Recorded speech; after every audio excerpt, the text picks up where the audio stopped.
All right. Well, welcome, guys. I have a very special guest, and you may recognize him because I think either this time last year or close to this time last year he was on here. Kyle Sloter, who is your quarterback of the New Orleans Breakers, and my friend. How is it going, man? Thank you so much for coming on. I appreciate it. Yeah, no, I appreciate you having me. It's good to be back on. I think it has been about a year, so good to see you again.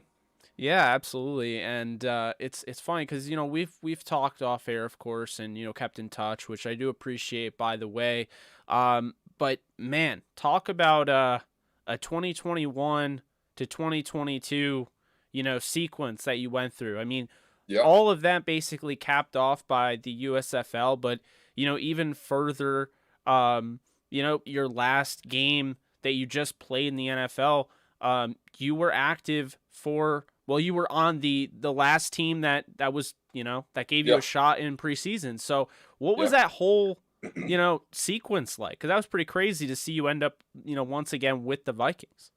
yeah. Definitely an interesting 2021. Started out that year, and we talked about it about a year ago.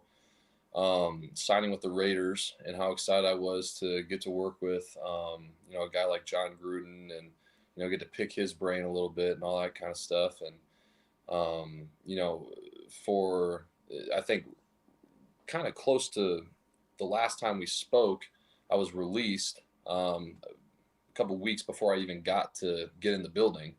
So never even made it to Las Vegas. Fast forward to week 2 of the season, I get signed by them to be on the practice squad. So I was with Vegas for what felt like 5 or 6 weeks, something like that. And the whole Gruden thing happened, and I it's really sad the way that it happened for me personally, just because I felt like I'd finally found a place where I was doing well, where I was wanted, where the work that I was putting in terms of being the first guy there and the last guy to leave, and getting my teammates respect. And I felt like I was, for the first time as a pro, really great both on and off the field. I was getting all the practice reps in practice, because Gruden had a philosophy where the backup quarterback, he didn't want them getting any reps, because the starter had to play, but the backup was our contingency plan. So he didn't want him getting touched or hurt or stepped on or something like that. So as the third guy, I was finally getting practice reps, and I was getting to go against a first string defense and all that kind of stuff, and was crushing it. I was throwing the ball very, very well, and was in a place that I felt very comfortable with, teammates that I had been with before. And then the whole Gruden thing happened, and they came to me and told me that with him being gone, I was kind of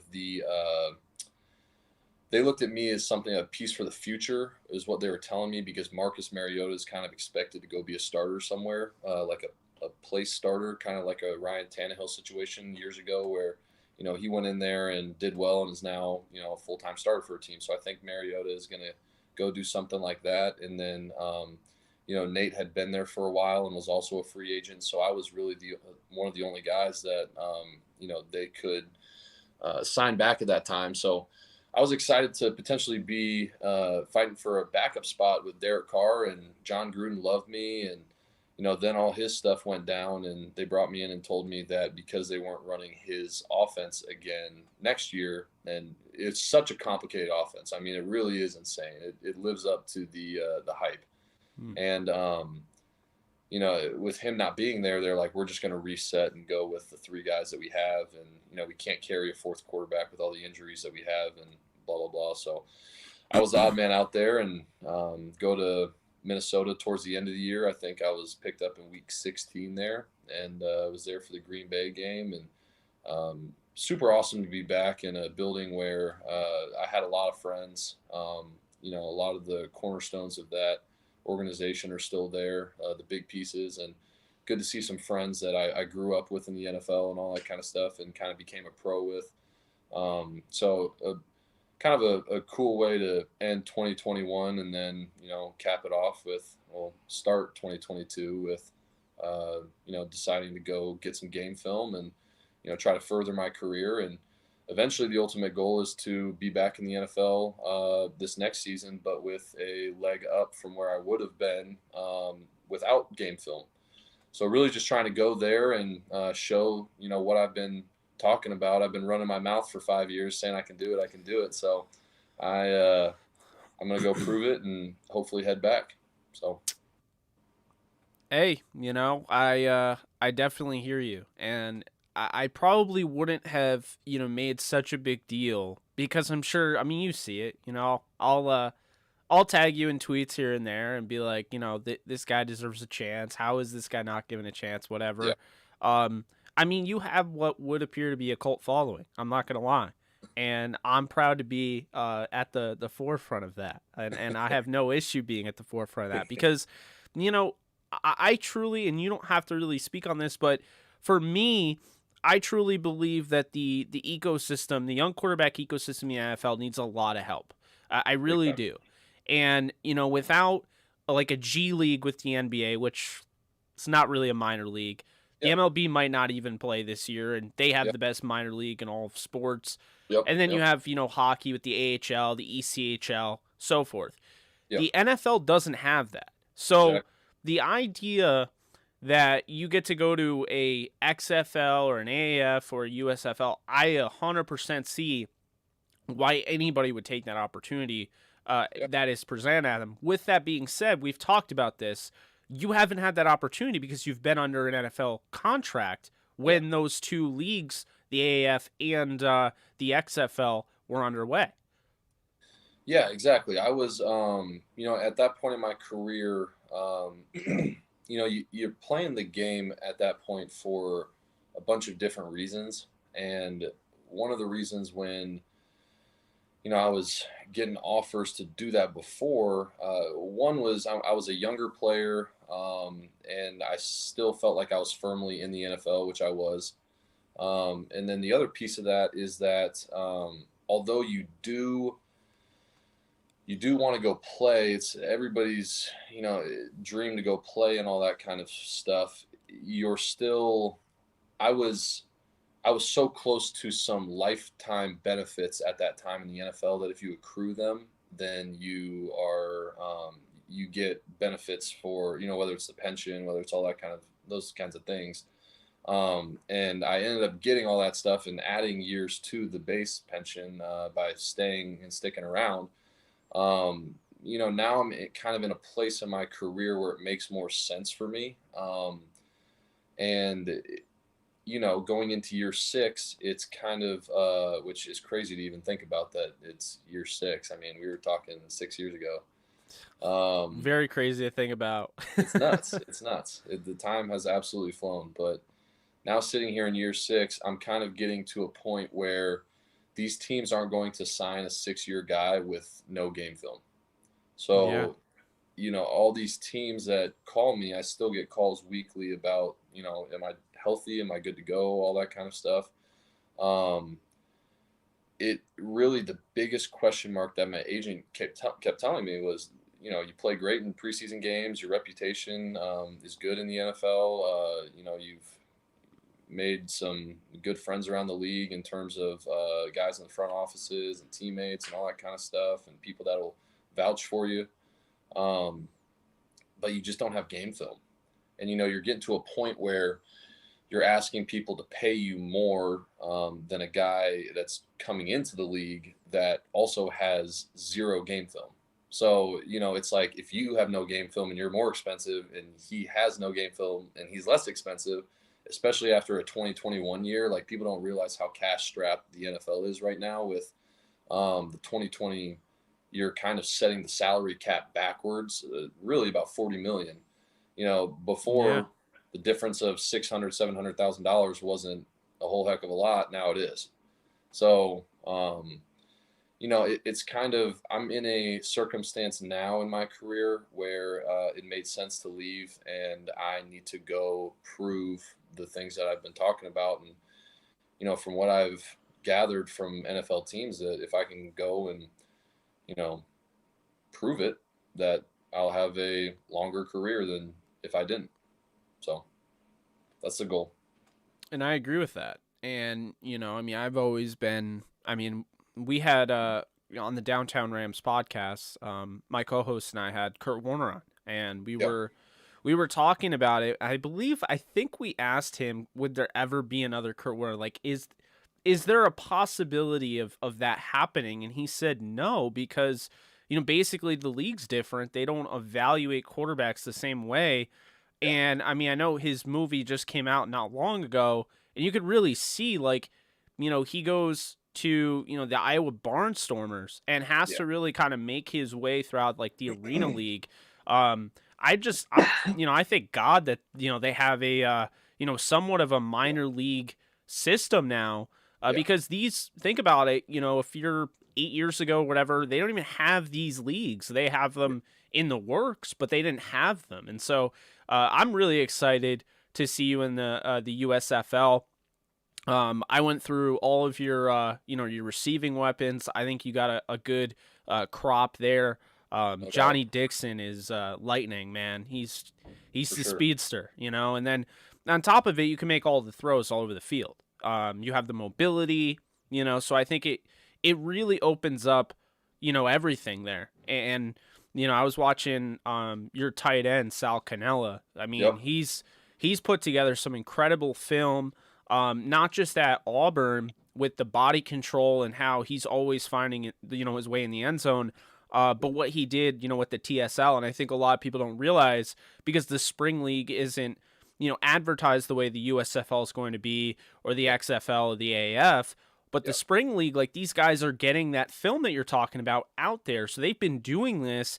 And there are Yeah. guys like Brian Scott, for instance, that got drafted in the first round, that were also doing that. So Yeah. I'm excited to, see what you can do. Obviously, I very much believe that you're not only going to be a major success, that I don't know if you know this, the Vegas odds have you guys in last place, which I laugh at. But on top of Uh, it, I think you're not only going to prove everyone wrong that doubted you, but I think you're going to be the MVP of this league and the face of this league. And the question is going to be whether or not you want to remain in this league or go on to the next level. I think it's going to be literally that for you, because, we've seen it. We've seen it regardless of what anyone says about preseason. Competition is competition. for And sure. when your number is called, number one, I might add, you're always, just from what we've seen in preseason, you're always putting, your best where your best is required, no matter who you're throwing to. It doesn't matter if, it'd be nice if you're able to throw to a Thielen or Justin Sure. Jefferson. But if you have to throw to a guy, lower down the depth chart, he belongs in the NFL too. And you Right. guys both make it work. And so I think that's the really incredible thing about, watching you, because, with the USFL, like, I don't feel like you needed a really good roster to succeed. All I pray is that they keep you upright. And I think you do have a good offensive line. But when Yeah. you look at your roster, I think it's the best in the league, and you have weapons galore. And I think you got a really good coach. And Yeah. I'm excited because the other side of the ball, which is very important, um, you know, I think the defensive side of the ball is one of the best in the league as well. So So, do I. I'm Big time. excited for you.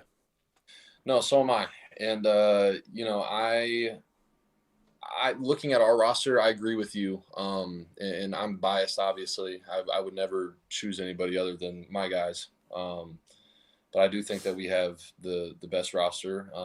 And like I said, I'm biased, but I think we're gonna go out there and prove it. I've reached out to every one of my teammates, talked to them. I'm excited to get to know them individually. You talk about the ability to be able to throw to different receivers that aren't necessarily like Adam Thielen and Stephon Diggs and those guys when I was there, and being able to work with a rookie Chad Beebe and some of those guys.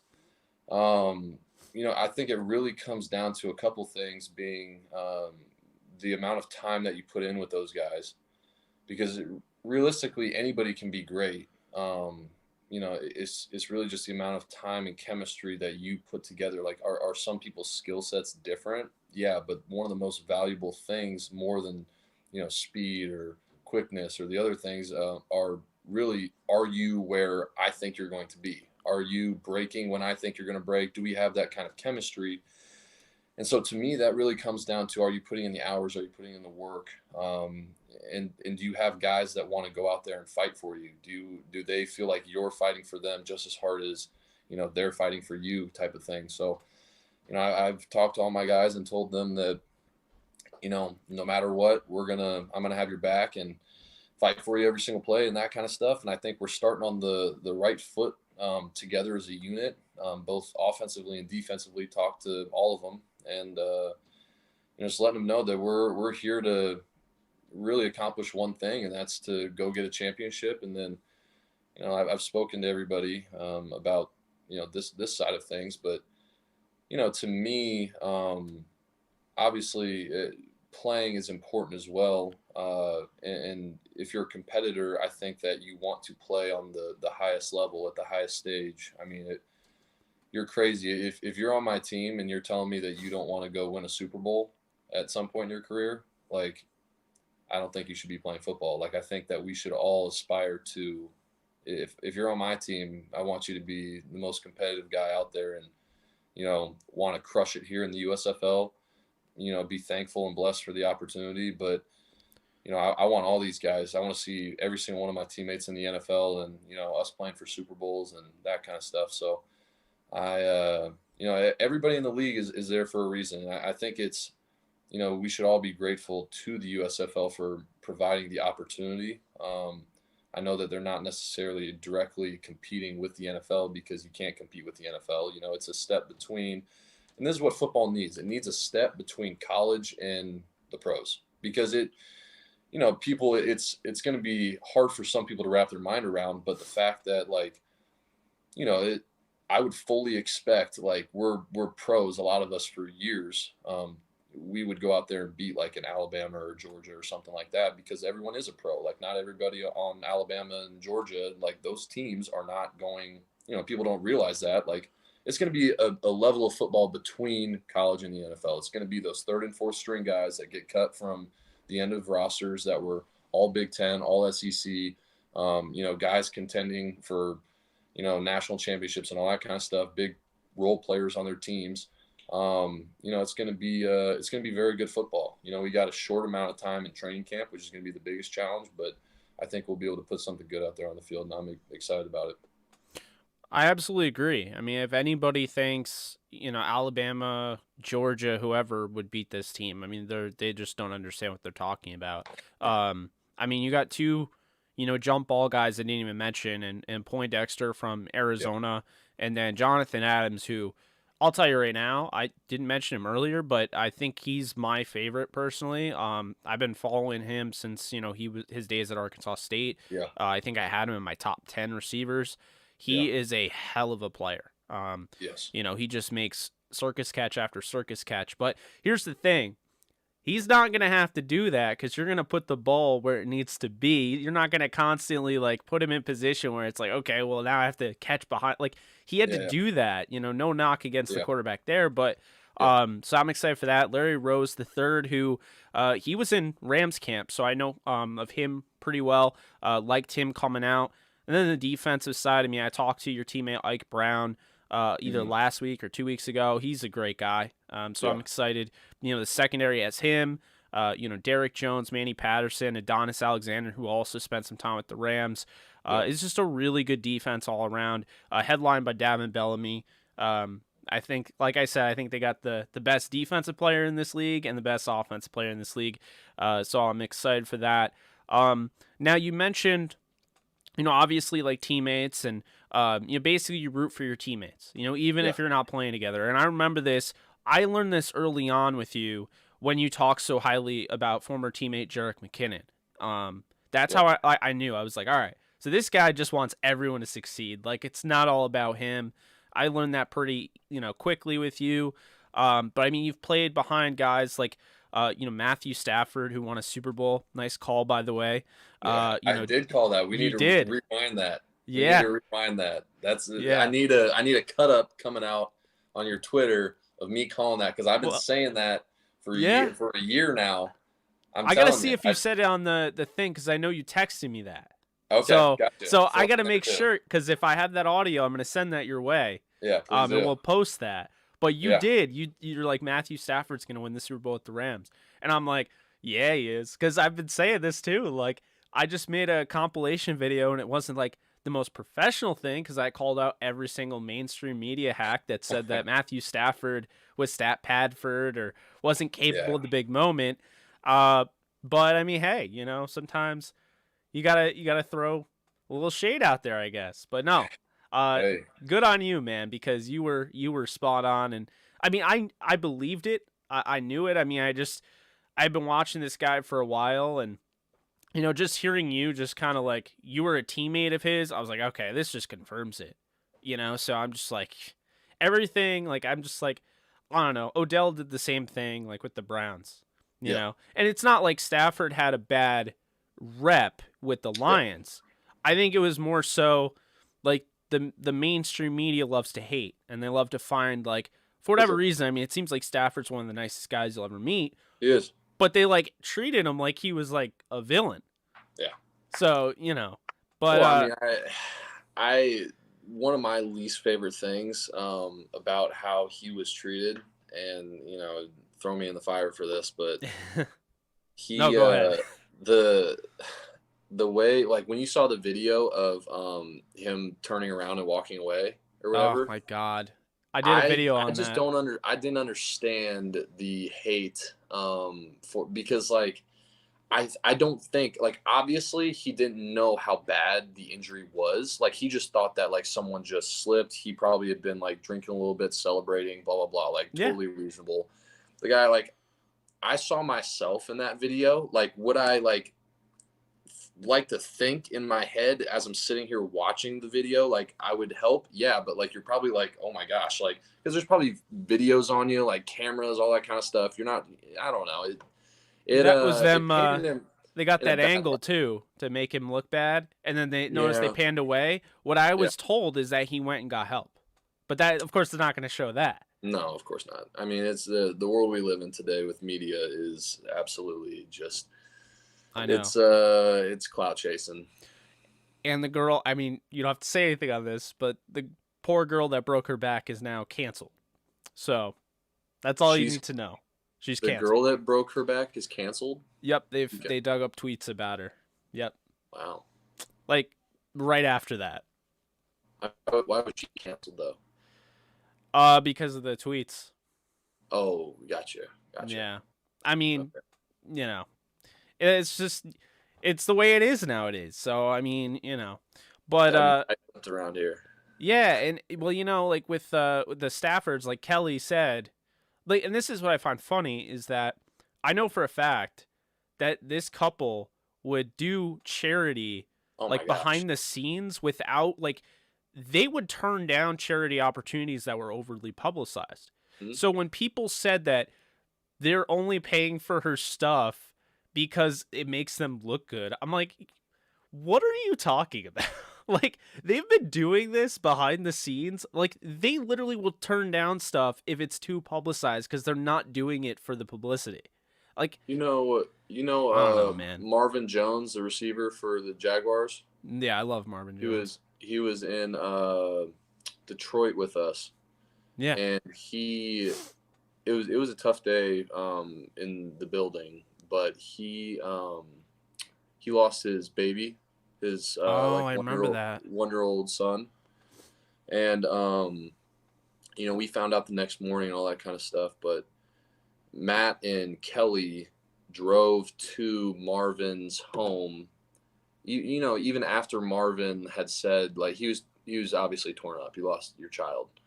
Um, Marvin said that he wanted to be alone, blah, blah, blah. Like, Matt and Kelly would not let them be alone and drove to their house, which was a ways away. They lived, on opposite ends of town, and drove to his house and stayed with him all night. And it's stuff like that, like, just as a teammate, like, I would like to think that if, me having been there for 6 weeks or 7 weeks or whatever it was, I'd not a whole lot of time to get to know a guy, but the way he treated me, I would like to think if I had a similar situation like that, where, even if I'd been there for a couple weeks, I would think that a guy like that would do that same exact thing for me. He's just a very genuine guy. As a couple, they have gone above and beyond in the community. Um, Great people. So people like to pick on people for their worst moments, and it's a shame that we're not recognized. Not we as in like athletes and stuff, but people in general around the world. It's a shame that people aren't recognized more for the good things that they do than the few questionable thing. Everybody has moments like that. So I don't know. That's just me. No, I agree with you, and I'm glad you said that. And it, like, obviously I have a lot of Rams fans that watch the channel, so I'm sure they appreciate that. It's the little things like that, and I just got to ask you, being around Matthew, being around Kirk Cousins, being around Derek Carr, Yep, do you feel like that prepares you a little bit for, the experiences ahead? absolutely. So I say this. I've had to be around some younger guys coming in the league just as I've gotten a little bit further down my career. But I came in from Denver, went through OTAs, went through training camp, like felt like I learned the entire system very well, played well in preseason, thought I was going to be there, and then the Vikings come and pick me up for their active roster right after the Broncos cut me and tried to put me on their practice squad. So I go to Minnesota, and I am the second string quarterback to Case Keenum week 2. So I'd been there for 1 week, and I'm already the second string because Teddy had the leg issue going on. Yeah. So he was on IR for the year. And then Sam had a crazy knee injury that we still really just a degenerative. I mean, the guy was so talented. And it's a shame what happened to him because he was very, very good. And another guy that like I really feel like if you put Sam Bradford, like you put Sam Bradford on the Rams this year, like it's probably a similar situation. Like a very, very good quarterback. Just It's didn't always have. health with him. Yeah. Yeah, it was health. So it's unfortunate that that happened for him because he was very, very good. But so I come in there and I'm the backup quarterback, but I don't know, like nobody is spending because Case is now he was the backup and now he is the quarterback. Everybody's scrambling every week to get him to be ready. So no one was mid-year. You're not like nobody's slowing down for you as a rookie to help you understand the playbook. Like you come in and having to learn how to be a pro is an enormous challenge to try to figure out without any guidance. And it's not that Case wasn't guiding me, it was that he was worried about winning games and doing that kind of stuff. And like I'm just trying to like survive week to week with just like memorizing plays but not knowing the mechanics, not knowing the other things behind it. So then you go into year 2. So year 1 was dang near just like keep your head above water, like people asking me questions like I don't know how to study film, I don't know how to like in college you literally just sit there and you're like, oh, they're doing this, like you don't know why, you don't know what you're looking for, you don't know like how to break it down, you don't know what Yeah. you're doing. So and you don't have anybody teaching you that kind of stuff. So then like year 2, same kind of thing. I'm still a young player, and Kirk again is new in Minnesota, trying to get his bearings straight, and he would help me as much as he could, and I try to pick his brain on things as much as I could.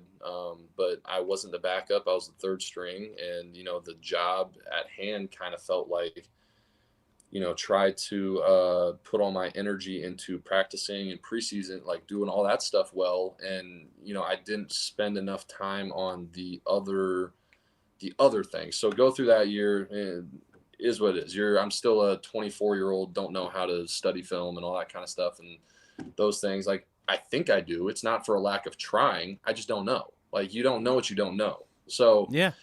year 3, and the most important piece of this is I was never, for my first 3 years, I was never in a room where I was granted the ability to speak my mind and talk and articulate things and ask questions and do this because I was in a room with Kirk Cousins and Sean Mannion. And then, like, I'd ask a question and it was like stupid, like it was like not something that so I remember this. I won't throw the coach under the bus, but so I'm sitting in a meeting And in our install meeting, and I'm like, hey, coach, would this be a good, a good place on the field, like in the red zone, 6 yard line? Like, if we don't have an answer here, could I just look out and give a fade to this guy, we're getting cover 0 or something like that, just to get the ball out of my hands, a quick answer, one-on-one. Would I be in trouble if I just gave like a quick fade out here? Like, is that something that is, worth the thought? And he's like, no, we would never do that. We would never even think about doing that. So then literally Sean Mannion asks the same question. No way. Oh I'm my not kidding you. God. It's like 6 to 7 seconds after I asked the question, and the same coach goes, wow, that is a great thought. I'm gonna bring that up to coach, and we're gonna probably do that. And I'm like, what are you talking about? I just said that, but because I'm in year like 2 or 3 or whatever it is, It's a stupid like, question. Yeah. it's a stupid question. So like, you're in an environment, and that's what's so wrong with young. If you're not the first round pick, like, I've been saying this. I said this earlier. The young and I'm quarterback not, ecosystem. yeah, exactly. And I'm not going to throw him under the bus. I will say his name just because it's obvious where I'm going with this. But like in terms of if you just like follow my career, I went to Arizona after that. Yeah. Kyler was a rookie, and we had Brett Hundley and we had me, and I felt like one of the smarter people in the room because Cliff was coming from great football mind, all that kind of stuff, but he'd been in college for a long time, so like they were doing things a little bit differently. Yeah. So like I felt like I had a voice. I got my voice with the Cardinals and was like, hey, I think that for protection wise, like this is best, and I think that this play would be better here, and Kyler, who's a rookie and didn't quite understand things probably to the level of where he's at now, was like, oh, that makes sense. Like, I had a voice. I wasn't shut down by coaches or players who were 9-10 year vets that, thought that it was a stupid comment to make. So then you go to Chicago. I go to Chicago, and Nick Foles was huge in my development in my 4th year, a guy that wanted to hear my ideas and wanted to, whether they were good, bad, whatever it was, he wanted to hear my ideas and would, not allow a coach to speak over me or make it seem like it was a dumb question or whatever it was. So like I started saying a lot of valuable things. And then, you go to the Raiders, and I again had found my voice probably year 5. I kind of felt like I was getting to be one of the vet guys, and John Gruden loved to hear what I had to say. He loved asking about my different experiences, and a lot of the stuff that I have going on in my head is just an accumulation of things that I've learned from other places. So I don't know. I feel like what I'm bringing to the USFL now is just somebody that knows how to be a pro and knows how to, go about the business of watching film, breaking stuff down. And that's so like meeting with my coaches and stuff, I'm so happy that these guys have been so like really what I want to do, we're doing right now. So like my coach is I'm excited. My coach is like all ears on like, what do you want to do? Like he was asking me, who do we want to draft and all that kind of stuff. I had a say in a few guys. But no, they're giving me kind of full reign to changing things that are in the existing offense to fit the things that I've done in the past, concepts, all the way down to like cadences. So I'm excited to bring just a level of experience to this and now apply. I think I'm a much better player still, even though I haven't played much. I feel like I'm night and day a better player now than I was, even a year ago, 5 years ago, whatever it is. I have accumulated a lot of knowledge that I think is going to help me and help my teammates. No, I absolutely agree with that. I mean, it makes a lot of sense, and it's not a surprise. I think getting the experience is so key. Just like, I mean, it's like how you do anything, you know? I mean, when the lights Yeah, come on and you're playing a game, great, but you also have to have that experience inside, for sure. the organization and, be around these different guys that kind of inspire you to speak up and things like that. Um, the whole thing with Sean Mannion, man, it just makes me think like, you know, um, I mean, you have to be like the only quarterback like I've ever seen. I mean, you've played with like every Rams quarterback, like besides Goff and Yeah, Perkins. That's and Wolford. But I mean, like a lot of Bradford, starters. Yeah, yeah, Mannion, yeah, Keenum, yeah, Stafford.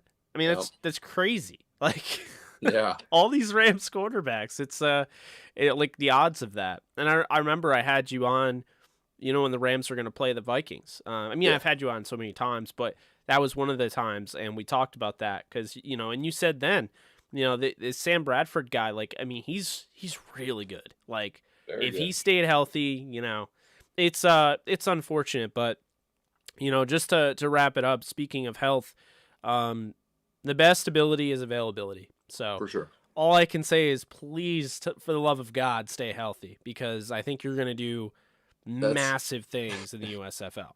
that's the idea. I want to be aggressive and be who I am, but at the same time, I've got to be out there to be able to help them. I've got to be out there for my career, my Yeah. future, and all that kind of stuff. So I'll be aggressive, but as far as taking hits and stuff, I probably won't be laying the wood unless it's like got to get that third down or got Yeah, to get in don't the end don't do zone or the something like sloater that. copter or anything like that. No, no, not trying to be a meme or anything like that. So I no, I'm excited. I'm gonna go out there and just play a brand of football that I know I'm capable of playing, and um, again, one that I've been talking about for 5 years. So I don't even know. I'm at this point where I don't even know my own potential because like I've said, I accumulated all this knowledge and I haven't really practiced or haven't played in games or haven't like for almost 5 years. So it's kind of like, hey, let's ramp this thing back up and let's go get it. Hell yeah. So, Absolutely. I mean, hey, yep, talk to you over, you said the last 6 years. There's always been something I've noticed you've been working on. Like, even going back a while, a while, I didn't even know about it, but you were telling me about wrist action and working mhm, on your wrist action and just yep, trying to improve your arm strength and which I already think you have plenty of. yeah, You have the mobility, like you're 6'4", 6'5", like you have it all. Like, so now it's time, like, you have this opportunity, go out and show everyone what they're missing. And then, we've seen quarterbacks like PJ Walker and John Wolford go on to the next level and be the backup. And I think that's really the next step is you want to be the backup and then get an opportunity where, yeah, okay, we can sign this Sloter guy or we yeah, can draft this prospect that has no idea of our offense. I'll yeah, take signing this Sloter guy over that guy and just yeah, like work him in. I think that's where like you're going. Like I think a lot of quarterbacks kind of have to go that route. We saw yep, Gardner Minshew have to go that route. I mean, I really think that this is going to be great for you. I'm excited for you, and man, I just can't wait. And I'm sure there's a lot of people that will watch this and are feeling the same way. I stupidly ahead of time picked the New Jersey Generals, and then I saw they passed on you, and you went to the Breakers, and I'm like lifelong Breakers fan. I even texted you that. I was like, all right, looks like I'm the biggest yeah, Breakers fan now. But yeah. man, I'm excited. Before I let you go, I just want to get one of the less football, more like human everyday aspect out of you. Give me a TV show that you would recommend to the audience. Oh man. So I'm trying to think of. I've got one for sure in mind, but I'm trying to think if there's another one that, um, on my list of things to watch. I want to watch Ozark. Haven't started it. Same here. I've heard good things about Euphoria. Just But then finished that. Highly I recommend. I heard that everybody was mad that like you got to wait like 2 years or whatever it is. Yep. So now I'm sitting here like Do I want to do I don't even that? want to start it because like if I gotta wait 2 years to be like it's kind of one of those things. So like I love when a show is like finished and I can just Yeah. like fly through it like I'm catching up. Oh, same here. like Lost. Like I watched Lost, like just like binged it for 2 weeks, just crushed it. And I so finished Game of Thrones in a week. I have problems. oh my gosh, yeah, that's a feat right there. I Yeah. would say so the one that I was gonna say at the beginning of this, and I was trying to think of a better one, but I really enjoyed it, was The Witcher on Netflix. Okay. I still have not watched that. It's good, and Yeah. it's another one of those that I wish I had waited a little bit to start it, because the wait time from like now to when it comes back on is gonna kill me. Yeah. But it's a good show. So if you like good shows, I would recommend it. I'm kind of like, my guilty pleasures are like Lord of the Rings and like Star Wars are like Oh yeah. I'm like a massive Star Wars slash Lord of the Rings fan. So like all like the Middle Earth type of stuff where it's like back in the day, like swords and like Oh yeah. those kinds of things. I'm all about that. So Man, I've throwing been a playing lightsaber, Elden I'm hooked. Ring, so I Yeah, I yeah, hear you. I don't know yep. if you're into gaming, but that's a whole different thing. Gaming, the only thing so Fortnite brought me out of retirement, Ooh. and it was a long retirement. I didn't play video games for a long, long time. Still have never played Madden as myself in the game, which a lot of my gaming friends can't believe. But Fortnite is the only one that I play. I play it whenever I have like just a little bit of free time, and I've played it for like literally since it came out. So that's the only one that like I'll sit down and play. And I like, everyone's like, why don't you play this game? I'm like, I don't want to get obsessed with that game. Like I can turn Yeah. Fortnite. I like Fortnite, and I've played it so long. Like in the beginning, I was obsessed with it, but like now, I'm like, I've got a handle on it to where like I can not play it and like go weeks without it, and I'll be fine. So I don't want to start something that like I get like hooked on. If that makes sense. No, I feel that. So I definitely won't recommend Elden Ring because it's the best game out right now. It is. I'll Wow. tell I've you. heard about it. Yeah, I've I've played heard over about like 50 hours. I've streamed every single one of them. I've died probably over 1,000 times. It's it. wicked Nice. difficult, but like it's one of those games where if you get better, you get better as you go on. You learn Yeah, from your yeah. mistakes, and then it becomes so addictive. Uh, but yeah, man, thank you so much for coming on. Appreciate it. I know you got to get Absolutely. going, so really do appreciate your time, and we'll have to do this again. Not saying necessarily it has to be the Pat McAfee Aaron Rodgers connection, but it could be if you wanted to. It So. could be. It You're could more than be. welcome No, to come on any week. I'm available whenever you want to have me. So I appreciate you, letting me speak on here. Absolutely. Let's touch back maybe next week. Maybe we try the Pat McAfee Aaron Rodgers connection. Who knows? Talk about other things. But There you go. I gotta let you get going because I know you're a busy man. You got some stuff to do. You gotta get ready. But really do appreciate it, Kyle. Appreciate you guys for watching. And sounds like we'll be having Kyle on again pretty soon. So once again, appreciate you guys. You guys take care, and we'll see you guys soon. All right. See you, man.